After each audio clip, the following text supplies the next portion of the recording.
Alright, what's going on, guys? It's Boss on here. I am back here on the channel with another upload, and today I have another story time that I think you guys will enjoy. It was a story told by my friend about the time where he got robbed by a furry in the school cafeteria, and immediately, as soon as I heard this, I was like, boom, this got to be a story time content, because I know there's a lot of people that want to hear about people getting karma for robbing people, so I'm like, hey, that would be a very good story time content.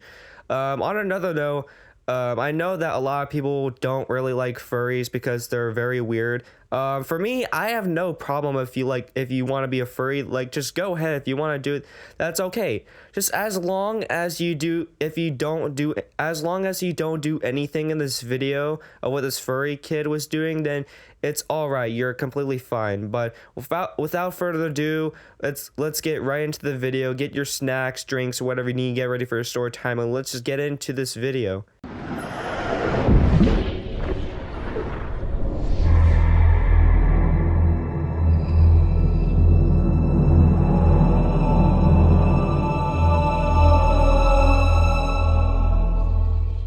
So, like I said in the beginning of this video, I have no problem if you want to be a furry whatsoever. I have like 3 friends that are furries that act very normal. They do not go on their tippy toes, meow, or act like an actual animal, because I don't know. I just kind of find it a little bit weird that a human being would want to go on all fours and act like an animal, because I'm pretty sure humans are meant to be on all twos, like stand on only 2 feet. Like that's just how humans are supposed to be.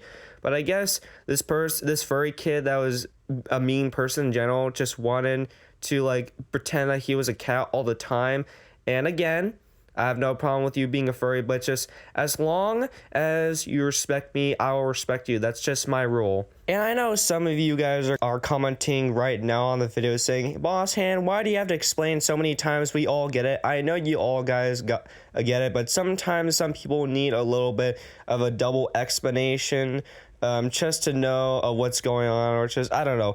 I just kind of feel like some people like to mess around, or either like, oh, you didn't explain this, da-da-da-da, so I have to double explain everything so everyone understands the situation. So yeah, I do not have a problem with that. I don't know. I feel like I have to sometimes do that in certain videos like these.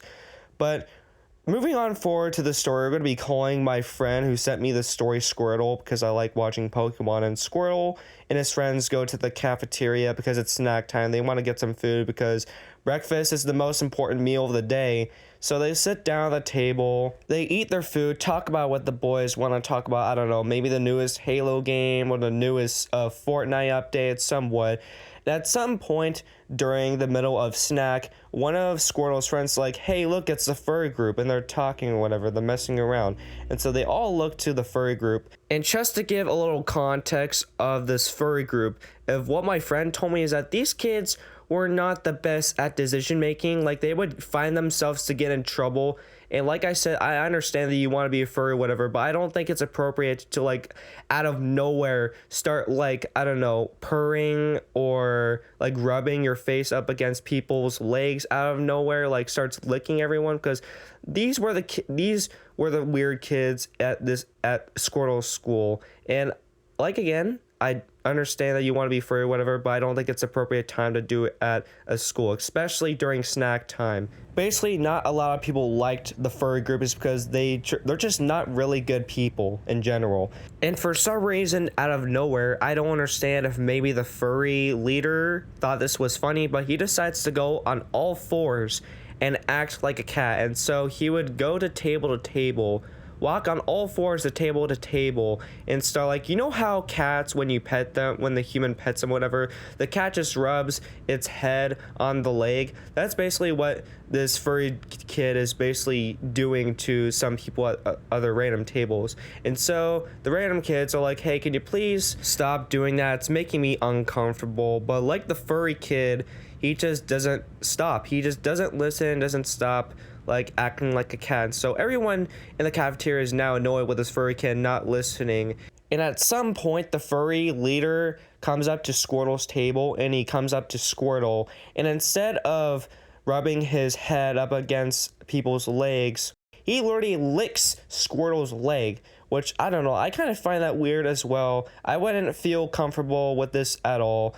Not only that, but Squirtle didn't ask that to happen, and so Squirtle's like, hey, I don't like what you're doing, can you please stop licking me? And the furry kid just won't listen. He just wouldn't listen and just keeps licking his leg. And with Squirtle being annoyed, he's like, hey, can you back off?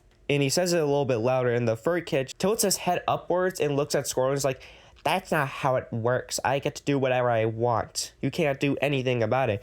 And after that, he literally starts opening Squirtle's backpack and starts rummaging through his stuff. This homeboy is now, instead of like acting like a cat, he wants to he's like robbing this dude. And I don't understand why he did this. I don't know, maybe he thought this was funny, I guess, but he just randomly just do things that people don't like to do. So now he's robbing Squirtle, and at this point, Squirtle doesn't know what to do, because here you have just this random furry kid just randomly like going through this guy's stuff, and Squirtle's like, hey, can you please knock it off? I don't like what you're doing. And again, the furry kid doesn't listen. He's like, one more time, please get away from me. And it's been at least like 2 warnings, so he doesn't have any other choice but to defend himself. So Squirtle just punches without hesitation in the face the furry kid, and the furry kid just like moves backwards, like, you know how you punch someone in the face and they move backwards, like the furry kid falls on the ground.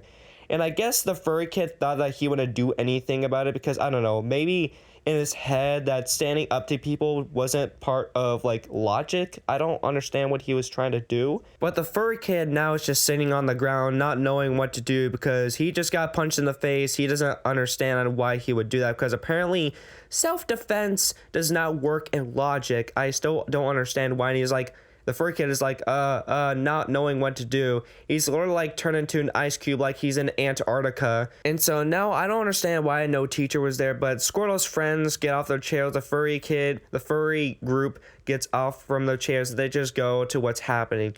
And so I'm pretty sure this is a regular occurrence from the school, because no one like looks and pays attention. They just give like looks and they just go back. But the furry kids, they grab their leader, they give them mean looks. Squirtle's friends pick them up. You can call them the Squirtle Squad, but they get out of the cafeteria, because at this point, snack time was over. The bell is basically rung. And so Squirtle decides to go to the principal's office and report it. And you're probably like, oh, that's so mean. Why would you report this furry kid? Well, this furry kid basically was trying to commit robbery on Squirtle, so he has literally every right to report this to the dean's office. And if you don't think that's like acceptable, then I don't understand on what's wrong with you, because this furry kid literally robbed Squirtle and was trying to take his stuff. But he tells the vice principal and he reports the situation on what happened, and so he waits for at least 2 days. And 2 days go by, and Squirtle meets with the principal, and the principal's like, hey, we're not going to do anything about it because we don't believe that this furry kid was trying to rob you. And Squirtle's like, what do you mean you don't believe me? It literally just happened. Don't you guys have security cameras? And the principal, for some reason, was like, oh, we're repairing the security cameras at the time. We can't, like, look at footage or anything, which is kind of a bullshit take, because you could obviously use the security cameras from the past footage just to look at, hey, what's happening here. But, of course, since he's the principal, Squirtle couldn't do anything about it. But, I don't know, maybe the principal just, I don't know, has a soft spot for these furry kids or whatever, but I don't know. That kind of was a little bit fishy of what the principal was trying to do there. But yeah, that's a time where my friend got robbed by a furry kid, and moral of the story is, if you defend yourself in situations, then you'll end up being alright. And I still don't understand on why this furry kid wanted to rob my friend. It just does not make any sense, because robbing is just wrong in general. But that's just the whole entire story. I didn't get anything back after that. That's just the end of what happened. But I hope you guys enjoyed this story. It's been a while since I've done a story time on a furry, just being crazy in general.